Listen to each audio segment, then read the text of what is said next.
I'd worked so hard for this university, and then they turned their back on me publicly in the most humiliating way.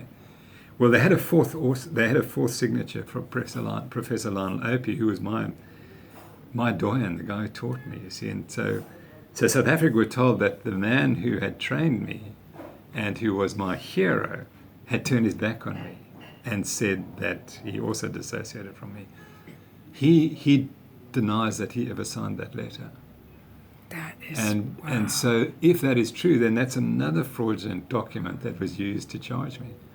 And we've been on to the University of Cape Town now for 2 years to try and get them to make a decision on was this actually signed by Lionel Opie. We have a letter from him saying he never signed the letter. He didn't know about it. This is incredible. I mean, I had no. The world's going to see this. Yeah. Hear this story. Okay, continue. This is amazing. Yeah. And so so that's the negative side. And I think what frustrates me most is the complete lack of leadership in medicine in South Africa. See, so what should have happened when that letter, which we spoke about, signed by the 3 people and supposedly signed by a 4th person, went to the Cape Times, the University of Cape Town should have said, and people in my department, in my faculty, should have said, this is unacceptable. It did not go through the right channels. The university didn't give its right to it being published. My own faculty didn't, but it went through as if it had. People should have said, this is not right. This is an academic debate. We should debate it in the halls of the university. And this is suppression. This is fascism. That's Absolutely. it.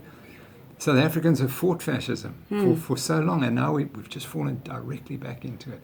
I came to this university because of the reason it stood against apartheid for all the years, and now it's forgotten. It's forgotten about that.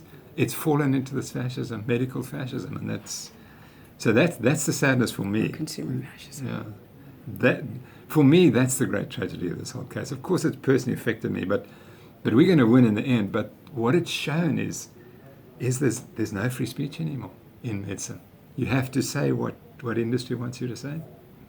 But I feel like, now more and more in the States, your name is being brought up quite a lot. This is going to be the case that is the domino effect to all the cases everywhere. Yeah. This is paramount. I know it's been really hard on you. Yeah. But that fight in you, it's going to change a lot of things worldwide. Yeah. Do you feel that? Yeah, I hope so. My wife and I, the reason we went into it originally, because we knew we were right, apart from that, but we were defending my legacy as a scientist. So we didn't have a view that this was going to change the world.